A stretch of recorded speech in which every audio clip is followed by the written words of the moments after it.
Hello, welcome back to my channel.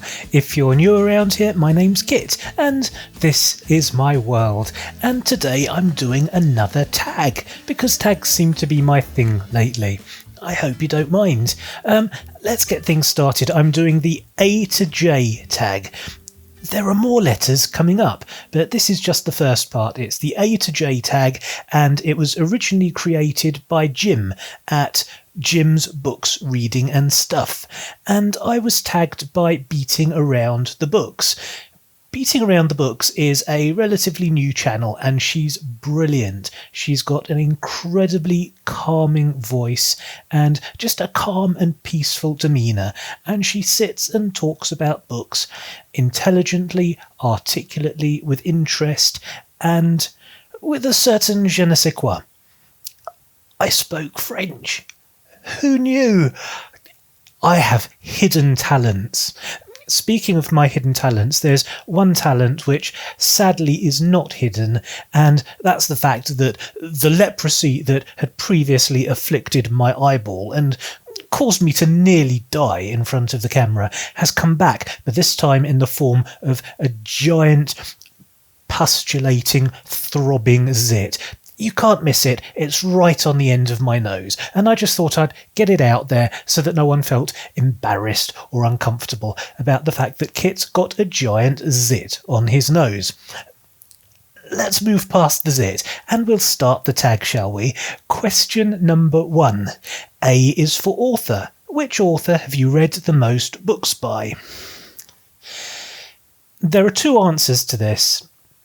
The first one will probably annoy some of you because it's Catherine Kerr, and I know you're sick of hearing about Catherine Kerr because she's one of my all-time favourite authors, and she's been very prolific. I have a whole shelf dedicated to her, and on that shelf are 15 books, so she's pretty high up there, but she's beaten by another author I talk about all the time. It's Raymond E. Feist, and although I don't have quite as many books by Feist on my Feist shelf, I do have many books by him in my Kindle, and so in terms of overall numbers, Raymond E. Feist wins by a country mile.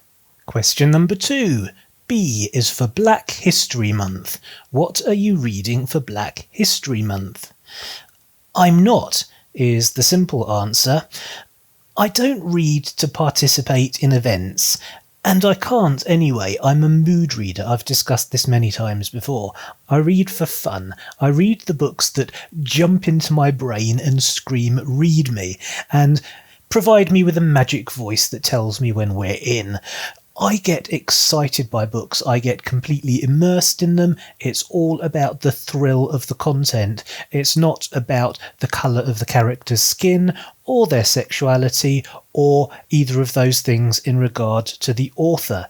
And I can't force that just for the purposes of joining in with a particular season, as it were. Question number 3. C. What are you currently reading? A question I can answer without having to rack my brains. It's easy. It's Heretic by S.J. Paris. I'm really enjoying it. It's part of a series of books which were written by S.J. Paris, and then she wrote a prequel trilogy called Dead of Winter. And I discovered the prequel trilogy first, read those, did a review, loved it, and now I'm in the middle of Heretic and reading it very slowly for reasons of time management. But that's what I'm currently on. Question number 4. D. What is your drink of choice while reading? Well, I'm sorry to be so bland and vanilla, but it's water. I'm a water guzzler. I drink it by the guzzle load.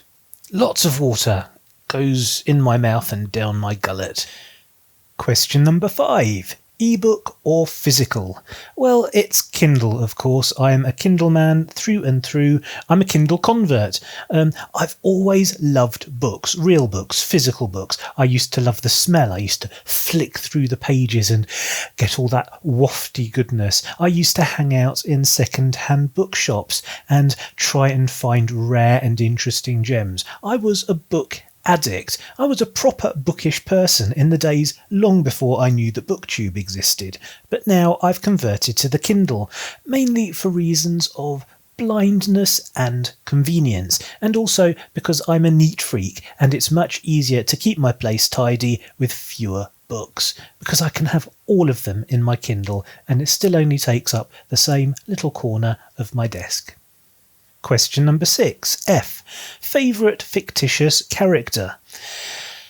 Okay, I've got a list for you now, so bear with me. First of all, it's almost the entire cast of the Empire trilogy by Raymond E. Feist and Janny Wirtz. These are brilliantly drawn, interesting, compelling, three-dimensional characters. They've all got their quirks, they've all got their faults and their failings, they've got their strengths, and just lots and lots of good character detail, which makes them thrilling to read, totally believable and realistic, and you can really get behind them. And then, of course, much more importantly, there's the cat sitting on the professor's lap in the cartoon animated version of The Lion, the Witch and the Wardrobe, which is really good. If you grew up in the 70s and 80s like I did, I imagine it's probably unwatchable for millennials. And also, the period detail sucks. Everyone's wearing 70s clothes and it just doesn't make any sense at all. And also the animation is so crude and basic. It's almost terrible, but it's also charming and beautiful, and one of my favourite adaptations of The Lion, the Witch and the Wardrobe. But in particular, I just love the character of the cat who sits on the professor's lap during all the conversations. And finally, I would like to give a shout out to Lord John Grey from Outlander and all those other wonderful Outlander books by Diana Gabaldon. Question number 7. Georgia. Do you know any famous Georgians? That is, Georgia the country, not the US state. No. Question number 8. Horror. Is there a book that really scared you? Yes, there is. And it took this tag to remind me of it. So thank you very much for putting that scary shit back in my brain. I'll probably have nightmares tonight, and it's all your fault. The book that has scared me more than any other book I've ever read is Peter and the Wolf, and it was kind of an accompanying book that went alongside the recording. Peter and the Wolf is a piece of classical orchestral music by Prokofiev, and it tells the story of a young boy who goes out into the woods and encounters a wolf and the various things that happen. And it's very scary. It's the thing that gave me my fear of and fascination for wolves from a very early age. And I'm talking about maybe 3 years old, this whole thing started. I became fascinated by wolves. I used to love watching werewolf films, the old black and white Wolfman films made by Universal Studios in the 1930s and 40s. But no werewolf actually scared me, but the wolf in Peter and the Wolf terrified me. And originally it was the music played by 3 French horns. It's a very haunting piece of music. I may play a little bit in the background now while I'm talking, but this bit of music went straight into my subconscious and twanged my psyche in weird and disturbing ways. It freaked me out, and this music was accompanied by a picture book. It came with the cassette, a book with a yellow cover and a really, really scary picture of the wolf with spirally psychedelic eyeballs. It went straight into my brain. It gave me nightmares for years, and I had put it out of my mind until today, and now I'm scared all over again. Question number 9. I don't know. Italy, India, Ireland, intelligent, Whatever you like. Well, I like Incest. That came out wrong. Cancel that. I don't like Incest, but Incest became a very interesting plot point in the first of the Devery books by Catherine Kerr, Daggerspell.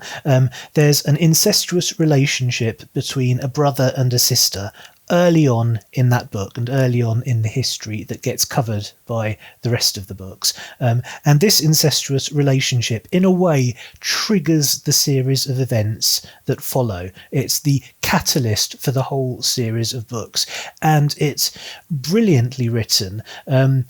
It's very difficult not to feel sympathy for all the characters involved. It's like a huge tragedy and a love triangle, and there's this brother and sister in the middle of it, and it all ends in bad stuff. Bad things happen.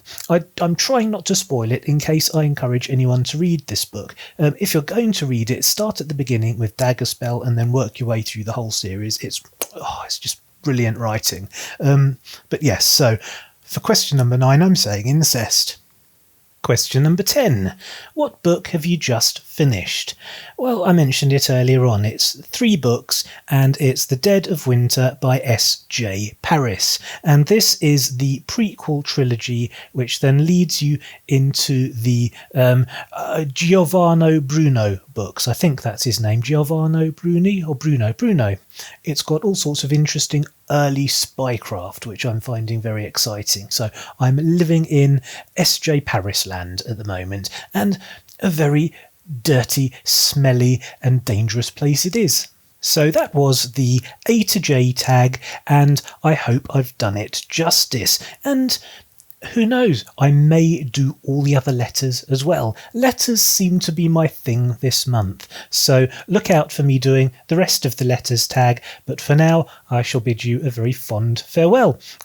I hope you've enjoyed it. Thank you very, very much for watching. If you did enjoy it, you know what to do. Hit the subscribe button if you haven't already, hit the like button, do all that good stuff, leave a comment, and I will see you next time.